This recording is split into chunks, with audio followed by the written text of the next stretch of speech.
Hi, my name's Leah. I'm a physician assistant in orthopedic surgery at Grant Medical Center, and today we're going to talk about preparing for your total shoulder replacement. On our agenda today, pretty basic stuff. We're going to talk about what is joint replacement and then about what to expect before surgery, the day of surgery, and after surgery. The point of this class is to give you just a better set of expectations going into your upcoming surgery. When someone's told that they need a total joint replacement, a lot of times in this day and age we go to Google and you'll see a lot of terms that are synonymous with joint replacement, like arthroplasty or resurfacing. Basically what this means is that the ends of your bones have worn away due to either trauma, arthritis, or avascular necrosis. Different things can cause arthritis in the shoulder and disintegration of your cartilage. So what we're going to do is we're going to fix the ends of your bones and put new surfaces on there so that they function smoothly and with less pain. The decision for surgery is not one to be taken lightly. Most surgeons do not jump to this as a first line of defense. We'll try other things first, like anti-inflammatory medications, cortisone injections, physical therapy. But when your weakness or loss of motion or pain gets to the point where it's interfering with your activities of daily living, that's when we proceed to surgery. There's two types of total shoulder replacements. The first one's called a traditional anatomic total shoulder replacement. This one's for patients who have arthritis in the shoulder joint, but also have an intact rotator cuff. So they can still lift their arm up over their head. There's just a lot of pain. So what we do here is we replace both the ball and the socket with a stem that goes down into the arm bone, which is the humerus. We put a head on the end of that looks like your anatomic shoulder, and then we put a liner in the shoulder socket, also called the glenoid. So there's three components to this that make up a total shoulder replacement. There's a second type. So the second type of total shoulder is a reverse total shoulder. We do this when a patient has arthritis, also with a huge rotator cuff tear that cannot be repaired, or else also this is done when there's a bad fracture of the shoulder. So when we do this, it's like the name implies, the components are switched so that you actually have the ball sticking out of the socket and you have the stem down into the humerus bone still. What this allows is for this big dummy muscle on the outside of your shoulder called the deltoid to lift your arm up instead of the rotator cuff, since the rotator cuff is defunct and not working correctly. The biggest thing that you have to do between now and surgery, very, very important that you go get your preoperative medical evaluation. We call this pre-admissions testing, and it's usually done by a group at Grant Medical Center or through your primary care doctor. This medical clearance is a history and physical, an EKG, sometimes a chest x-ray, and some lab work. What this does is it lets us know that you are healthy enough to undergo the procedure that you're about to have done. If you don't go to this appointment, you won't have surgery, so make sure you keep this appointment. When you have this appointment, you're going to be discharged with some paperwork. This paperwork is going to let you know which of your current medications you need to continue and which ones you need to stop. So it's very important that you look over this paperwork in detail. We only want you to take certain medications and avoid ones like blood thinners. There are also a lot of medications over the counter and things that are supplements that can thin your blood. So make sure when you have this appointment, you talk to the doctor about everything that you take, not just your prescription medications. If you're running low on any prescription medications at this time, this particular physician's not going to refill your home medications. Make sure you talk to your primary care doctor before surgery about refilling those medications. So in preparing for surgery, there's certain rules that we need you to abide by in regard to eating and drinking. We don't want you to eat anything within 8 hours of your scheduled surgery. So that means if your surgery is scheduled at noon, technically you could eat up until 4 a.m., but you don't feel like you have to. That includes food, candy, mints, and gum, and no tobacco. Clear liquids, however, can be consumed up until 2 hours before you come to the hospital. This includes water, tea, Gatorade, Powerade, black coffee, and plain tea. Don't put anything in the coffee or tea, though, like particularly creamer. You'll get canceled. Smoking. Obviously, we want you to stop smoking if you can prior to surgery because along with smoking comes a lot of risks. Breathing difficulties, increased risk of medical complications, and it slows recovery. But I'll tell you, as a medical practitioner of over 20 years, what I see happen more often than not in patients who don't at least curb their smoking or nicotine consumption is wound infections. And so if you really want to guard against a wound infection, you're going to look to decrease your nicotine consumption. Alcohol use is also important, and we need to know about that. It can interact with some of the medications that you're going to be prescribed, and it can affect how you metabolize pain medication in particular. Someone who doesn't drink at all is going to be affected by pain medication more than someone who imbibes on occasion. So it's important to be very transparent with your providers about this. What should you bring to the hospital on the day of surgery? Pretty clear. We want you to bring your insurance cards, a co-payment if you have one, a photo ID, a copy of your living will if you have one, and any additional paperwork that you've been given so that you can reference it if you need to. Other things we want you to bring: comfortable clothes, something that's easy to get on and take off. Make sure they're loose, a little bit baggy, and one of our therapists is going to go over some more specifics in this regard later in this talk. If you use a CPAP machine at home, bring it with you. On the slight chance that you might have to stay the night, we want you to have your CPAP machine. Don't bring any home medications with you, just bring a list of your medications.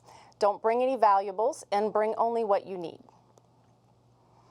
You're going to receive a couple calls prior to surgery from the hospital, so be prepared for this. One is going to have your arrival time for surgery. The other one is a pre-registration call. That call reviews your medical history briefly, insurance information, and gives you some instructions on where you should park or use the valet service, things of that nature. The night before surgery, make sure that you do shower and try to relax and get a good night's sleep in preparation for your surgery. On the day of surgery, at home before you leave, make sure you brush your teeth, take any pills that you've been instructed to take, use or wear your dentures, glasses, anything that you need to make you feel whole and functional. Don't wear any jewelry or any makeup or hair clips, and don't apply any lotion. Once you're at the hospital, we have free valet parking, and we encourage you to use it. Also, then you'll come in and check in at the front desk. They'll tell you where to go. You'll be instructed to go to an elevator that's nearby and up to the second floor. Once you've been instructed to go up to the second floor, that's where you're going to be in a waiting area for a moment until your preoperative nurse comes out and gets you and takes you back to your preoperative bay. They're private bays with curtains that are going to close, and they have seats for a loved one to come back and wait with you. At this time, you're going to review your health history and allergies once again. They'll do some vital sign monitoring, and you'll meet your anesthesia provider. This is a great time to bring up any issues you've had in the past with surgeries and anesthesia. If you've ever been told that you're hard to put to sleep, difficult to wake up, or if you know that you get nauseated or kind of sick after having anesthesia, this is a great time to go over those things. Additionally, you're going to be instructed and given the option to get a regional block. This is an anesthesia adjunct that's going to help you potentially with a lot of postoperative pain control issues. It's kind of like a big shot of Novocaine that is ultrasound guided that they would give you in your shoulder region, and it helps numb things so that when you wake up from anesthesia, you're not feeling the pain that you would otherwise. Your surgeon will highly recommend it. Ultimately, it is up to you whether or not you get this. You'll also sign some new consents that you hadn't signed before. You will be given a wipe down with a CHG treatment, which is chlorhexidine. It's to guard against infection, just helps cleanse your skin in the area that we're going to be working on. They're going to give you an IV inserted into your arm, and then your surgeon will come meet you and sign your surgical extremity. Once you go back to the OR, you're going to notice a few things. As they wheel you into the operating room, there are quite a few bright lights. Be prepared for that. It's also cold. It's pretty cold in the operating room. We keep it like that for a couple reasons: to keep us cool back there and to keep the infection rate down. So if you're cold when you are wheeled back, make sure you tell your nurse, because she can get you some blankets that are kept in warmers. They feel great. They're nice and cozy. They'll put them on you and make you feel much more comfortable. There are multiple staff members in the operating room, so don't be alarmed by that. You'll probably see 3 or 4 or 5 people walking around getting things ready so that you can have an optimum surgery. The surgery itself takes about 1 to 2 hours on average, and during that surgery, you're going to be hooked up to several pieces of equipment, like a heart monitor, a blood pressure cuff, a temperature monitor, a pulse oximeter on your finger to measure your oxygen level, and you might be given supplemental oxygen through your nose, through a little plastic piece that goes into your nose. All those things are very normal. Once surgery is over and you're in the recovery room, which we also call PACU, post-anesthesia care unit, you're going to be monitored by your nurse, going to look at your vital signs and make sure that everything's going in the right direction with your blood pressure, your oxygen level and whatnot. You're going to wake up with a sling and ice on your shoulder. You may have a sore throat just because the anesthesia group puts a little piece of plastic in your mouth to maintain your airway, and it can get a little scratchy, but if that happens, we have lots of things to help with that, sprays and lozenges, and that usually goes away pretty quickly. We'll have your family member or support person in a consultation room outside of the recovery room where your surgeon can talk to them and let them know how everything went, and then that person can come back and visit you in the recovery room once you're a little more awake and alert. Most patients go home on the same day of surgery from the PACU. However, occasionally a patient will have issues with their blood pressure or oxygen after surgery, and if that's the case, sometimes we recommend that you stay the night for observation. But again, that doesn't happen very often. Pain control after surgery is very important. It is impossible to eliminate all pain after a surgery like this. If we did that, it would make your breathing so shallow that it would be life-threatening. So we don't want to do that by any means. So get yourself in the mindset that you are going to have pain after surgery, but also that it's something that you can conquer. We manage pain in our patients in several ways. The first thing that we do is offer that regional pain block that we talked about earlier, the nerve block. That usually lasts for 12 to 24 hours and really helps with postoperative pain control. Ice is huge after surgery. We are going to strongly encourage you to use ice on a regular basis to help with pain. We also prescribe opiates if needed, and often. It is something that most patients will get, and we want you to use them sparingly. Use only as much as you need. They bring their own constellation of side effects that aren't really desirable, such as constipation, and we'll talk about that a little bit more later. Repositioning yourself, that's one of the biggest things. Finding a position where you can be comfortable during the day and during the night, it's something that can really help overall with your pain control. One thing you can do to help with your ability to conquer this is to limit any narcotics that you might be taking prior to surgery. If you're a patient that's already on pain medication, try to pare that down a little bit so that you don't have as much of a tolerance going into the surgery. We have a pharmacy service at Grant that we strongly encourage you to utilize. It's called Meds to Beds. It really is nice because it helps you to not have to make another stop after you leave the hospital after your surgery. We, as providers, will send the prescription to our pharmacy at Grant. We have pharmacists on staff who will fill the prescription, bring it to your bedside, hence the name Meds to Beds, and they'll go over your potential side effects and all the things they feel like you need to know, just like a pharmacist at Walgreens or CVS might do. It is important that you do bring an insurance card and a form of payment because they're going to run it through your insurance just like any other retail pharmacy, and you might be responsible for a few dollars here and there. In regard to your diet after surgery, start out slow with eating. Begin with liquids, eat light, and progress to a regular diet as tolerated. If you're nauseated or you know you have a history of nausea medication can be prescribed, so don't hesitate to ask for that. Now I'm going to turn it over to my colleague, Sage, who's going to talk about occupational therapy. Thanks, Leah. Like she said, my name is Sage. I'm an occupational therapist that works at Grant. So we're going to talk about what to expect from occupational therapy, as well as what to expect as far as what you can do functionally after a total shoulder replacement during your recovery and what that looks like. So after discharge, your surgeon will work with you to determine when to start outpatient OT. So that's determined on a lot of factors as far as your recovery and your healing. So it's going to be individual for each person. But if you are admitted to the hospital, an occupational therapist will come in and work with you daily. And we often start on the same day of your surgery.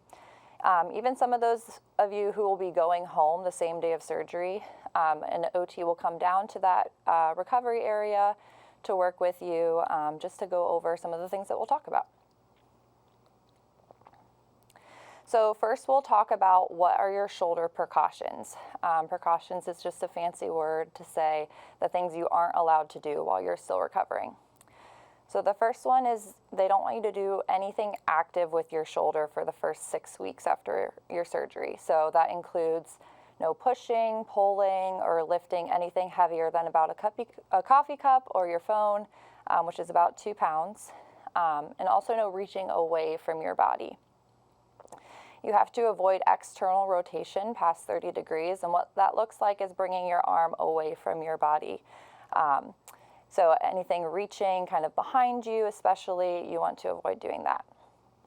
What you are allowed to do is gently use your elbow, wrist, and hand as long as you're keeping your arm at your side.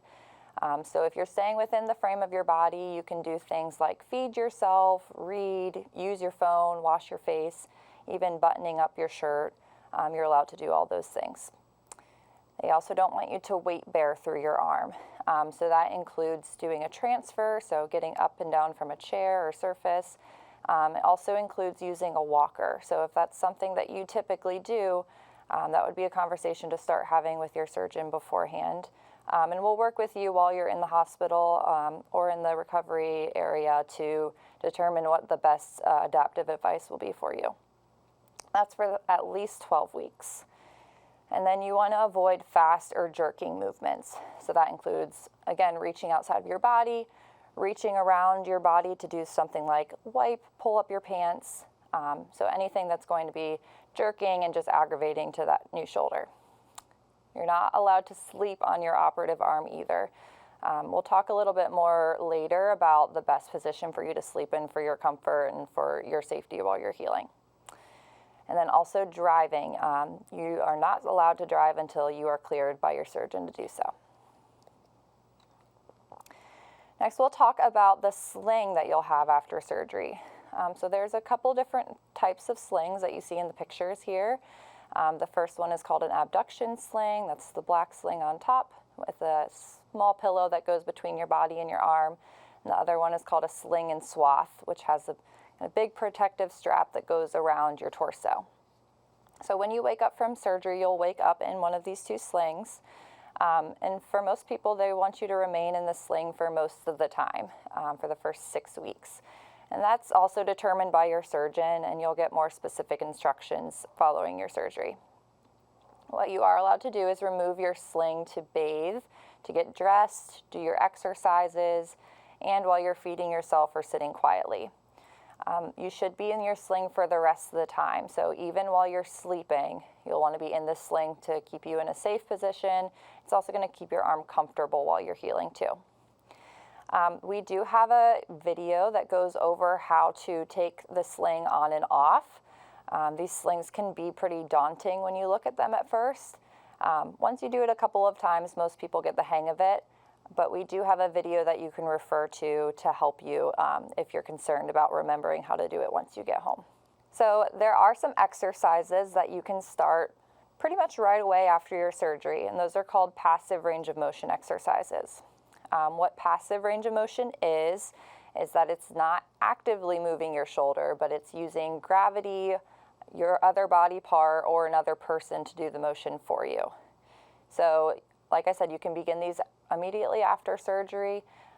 If you did receive a nerve block and your arm is still pretty numb, I recommend starting these once you can feel your arm, just so you're not pushing it beyond the limits of what's going to be painful for you.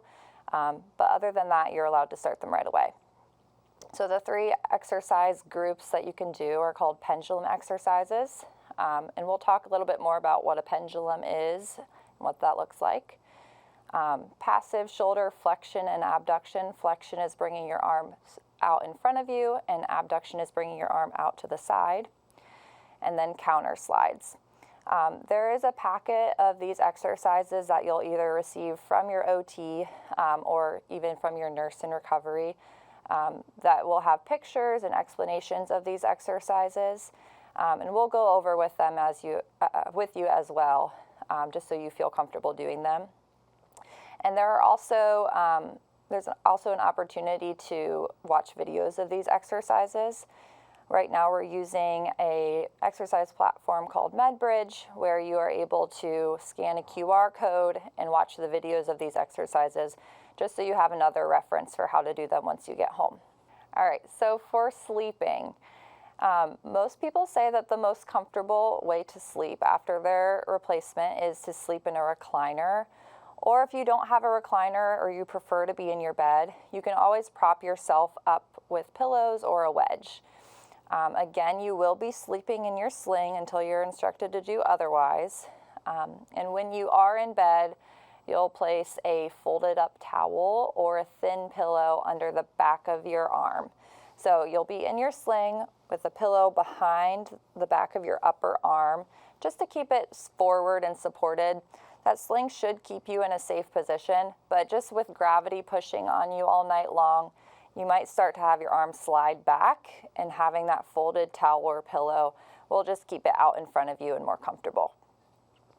When you're getting out of bed, the easiest way to do it and the safest way to do it is to roll over onto your good side first, and then use your non-operative arm or elbow to push yourself up to a sitting position. So that means whichever side of the bed you sleep on, it would be best for you to sleep on the edge of the bed that is your non-operative side. So you might have to switch positions with your partner in the bed to be on the good side of the bed. Let's talk about bathing and dressing a little bit. So this picture here at the bottom, this gentleman, he is doing that pendulum position that I mentioned earlier. So what that looks like is you can hold on to something for support if needed for balance. And you're gonna hinge at your hips and bend forward so that your arm is hanging down in front of you. This position just allows you to kind of access your armpit area to do things more easily, like cleaning underneath your armpit or sliding your sleeve on. So we'll talk about how that can be beneficial. This position is actually a very safe position for you to be in, and a lot of patients actually say it feels really good, kind of like a release when they're in this position. It can seem scary at first, but this position is going to be your friend. So with bathing, initially they're going to want you to sponge bathe, and typically this is until your first follow-up appointment when they remove your big bulky dressing. But again, that's going to depend on your surgeon and the specific instructions for you. So when you are able to shower, or even while you're sponge bathing, you're going to lean forward, let the arm hang down in front of you, and gently wash under your arm. You want to move your surgical arm away from your body as little as possible. So bending forward until you can reach everything. Again, you're not reaching out to the side or reaching forward away from your body. You're just letting gravity do the work, helping it move away from your body. And then you're going to get instructions for how to care for your incision too. And that you'll get very specific instructions from typically the nurse that's helping you discharge. But you don't want to let the water hit your incision directly. Just most of the time, it's okay to let water just gently run over your incision. So for putting a shirt on, again, you're going to assume the same position of pendulum. Typically, wearing a button-up or a zip-up shirt is easier for you to do because you don't have to do the extra step of pulling that shirt over your head. You can wear an overhead shirt. I would just recommend doing a looser shirt, especially while you still have that big bulky dressing. It's just going to get caught and twisted, and typically is pretty uncomfortable. So once you're in this pendulum position, you'll, with the other hand, pull your shirt first over the surgery arm and then bring it around to the other side of the body to get your non-surgical arm through. So you're working from the bad side to the good side.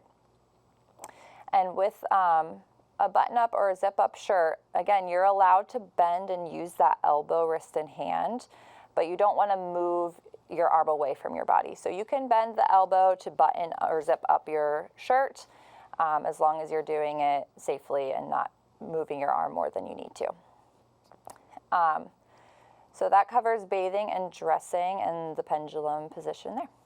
All right, I will turn it back over to Leah to cover the rest of this presentation. Thanks, Sage. Now let's talk a little bit about preparing your home. There's some things you should do prior to surgery to make your home a better place to recover.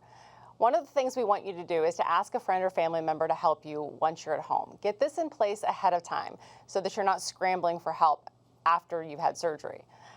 Other things you can do are to move items in your home around to where they're very convenient and easy to get to. We don't want you getting on your tiptoes or crouching down really low to try to get something out of a cabinet or a cupboard.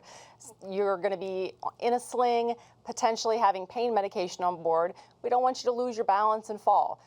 You should also remove any tripping hazards around your home, like throw rugs or extension cords, anything that could get in the way of your ambulation. Do any laundry, cleaning, errands, anything that's going to involve a lot of effort, get that done ahead of time so that you're not worried about it and trying to do things that you shouldn't do after surgery. Consider a meal prep service or do some meal prepping on your own. Get that DoorDash app loaded up on your phone and just make sure that you have your meals all lined up so it's not a cause for concern after surgery. You should also potentially set up what we like to refer to as a recovery center in your home, an area that's dedicated to you and your convalescence, where you have your phone, a TV remote, tissues, wastebasket, water, reading materials, and your medications all within reach. That makes things a lot easier for you in the long run. Let's talk a little bit about discharge planning. This depends on the patient. Most patients go home on the day of surgery, but sometimes a patient needs to stay the night. Say you come out of surgery and your blood pressure is a little high or low, your oxygen level might be a little bit variable. Maybe your surgeon just wants to keep an eye on you overnight. That's a possibility, so be prepared either way. You should know, though, prior to your arrival at the hospital, what the plan is, whether you're going to go home on the day of surgery or stay the night. Now, you may or may not have home therapy. That's also something that's going to be arranged in the office prior to surgery, so make sure you know that. If you don't know, or if there's any question at all, call the office and make sure that you do understand the plan for therapy. We want you to have a support person in your home for probably the first week. That doesn't mean they need to be there 24/7, but we want somebody that's very easily accessible and that's going to check on you on a regular basis.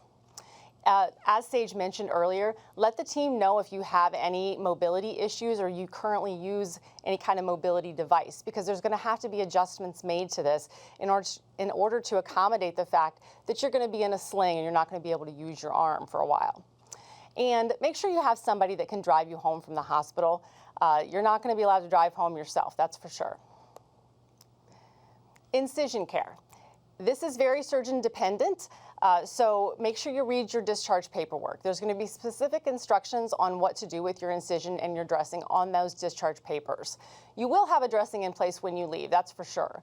Once that dressing is removed, when you're instructed to remove it, you can gently wash your incision with soap and water. Don't use a loofah or a washcloth. We don't want you scrubbing your incision. Pat it dry with a nice clean towel every time. Don't use any lotions, creams, or powders. And it is normal to have a little bit of drainage from your incision. As long as it's blood tinged or clear, nothing to worry about. But if it's copious amounts or if it's foul smelling, anything like that, that's when we want to know about it. You will likely have some bruising and some swelling. I'd be very surprised if you didn't. So don't look at that as a sign that something's wrong. It absolutely is not. Most patients do have swelling and bruising. And no tub baths, no hot tubs, no swimming until okayed by your surgeon. That's usually until your incision is completely healed, so we're looking at 4 to 6 weeks for that. How do you manage swelling after shoulder surgery? That's a little bit of an ask, because when you have foot or lower extremity surgery, you can elevate your extremity and get rid of your swelling. You can't do that when you have a shoulder replacement. You can't elevate your arm up. You're not allowed to. So the things that you can do are to wear your sling to support your arm. You can use ice. We want you to definitely do that. And a lot of the slings come with a soft rubber ball or a foam piece that you can squeeze on a regular basis to stimulate circulation and therefore help combat some of the swelling in your arm. If your sling does not come with one of these balls or foam pieces, get yourself an exercise ball or a stress ball so that you can work on that and get that blood flowing throughout your extremity. Preventing infection. This is one of our #1 priorities after shoulder surgery. So we want you to notify your surgeon if you have any redness, increased swelling or drainage, if you have foul odor from your incision, or if you have a maintained high temperature over 101 degrees. definitely call your surgeon and let them know as soon as possible if you have any of these. In addition, we ask that you pre-medicate yourself now after you've had your shoulder replacement prior to any dental work and some other smaller surgical procedures. Talk to your surgeon about this at your post-operative visit. More than likely, you're going to get prescribed a very short course, oftentimes one dose, of a broad spectrum antibiotic that is cheap and easy to take, and it's something that you'll do 1 hour prior to these procedures. So make sure you talk to your surgeon about this when you go in for your post-operative visit. Other things that we want to avoid after surgery include DVTs, or deep venous thrombosis, otherwise known as a blood clot. It doesn't happen as often with upper extremity surgery as it does with lower extremity surgery, but we still want to guard against it. So we're going to have you wear compression boots while you're in the hospital. These are pneumatic devices that are going to squeeze and release on your lower legs, and that helps stimulate circulation. We're also going to have you wear TED hose, which are those nice white hose that come all the way up over your knee. You will encourage you to do ankle pump exercises to stimulate the circulation again, and move. We're really going to strongly advocate movement. Doesn't mean you have to be up and about all the time, but on a regular basis, we want you to walk so that you're not sedentary. Movement really helps with avoiding blood clots. And if medication is prescribed, sometimes we give you aspirin, sometimes a stronger blood thinner, depending on your health history. Please make sure you take that so that you can avoid a blood clot. Another thing that we want to avoid is pneumonia. After surgery, you're not taking great big deep breaths like you normally would when you're super active. So we're going to encourage a lot of deep breathing and coughing exercises, as well as use of this device called an incentive spirometer. Activity is also a huge thing to help prevent pneumonia, just like a blood clot. It helps prevent pneumonia as well. So plan on moving, plan on trying to live your life and do some things on a regular basis that you were doing prior to surgery. And changing positions while you're in bed. Don't stay in one spot for too long. Constipation is another problem that we want to avoid. With anesthesia and with opioid pain medications, constipation, it's inevitable. So really try to increase your fluid intake, your dietary fiber, and get up and walk. Again, you see a theme here. We think that movement really helps you avoid a lot of post-operative complications. And you will be prescribed a stool softener, or if you have some at home, let your surgeon know and you won't need a prescription. But definitely something that we want to get ahead of. So when should you call your surgeon after your surgery? You're at home, you're convalescing, you're feeling pretty decent, but if any of these things happen that you see here on the screen, you should definitely call your surgeon. Any redness, swelling, severe swelling, drainage, fever, incision edges start to separate, pain is not controlled with the prescription medication that you've been given. Those types of things really warrant a phone call to your surgeon. The most important call that you would need to make, though, is if you have any calf pain, redness, or leg swelling, chest pain, shortness of breath. Those things are indicative of a blood clot that could be in various parts of your body. So if you have any of those, please make sure that you call your surgeon as soon as possible. If you have any questions or concerns, please refer to your Total Shoulder Replacement Guide book that you were given in the office. We also have videos online that you can reference, and your discharge instructions from the hospital are going to have a wealth of information in them for you to reference. That's it. So good luck with your total shoulder replacement, and thanks for joining us today.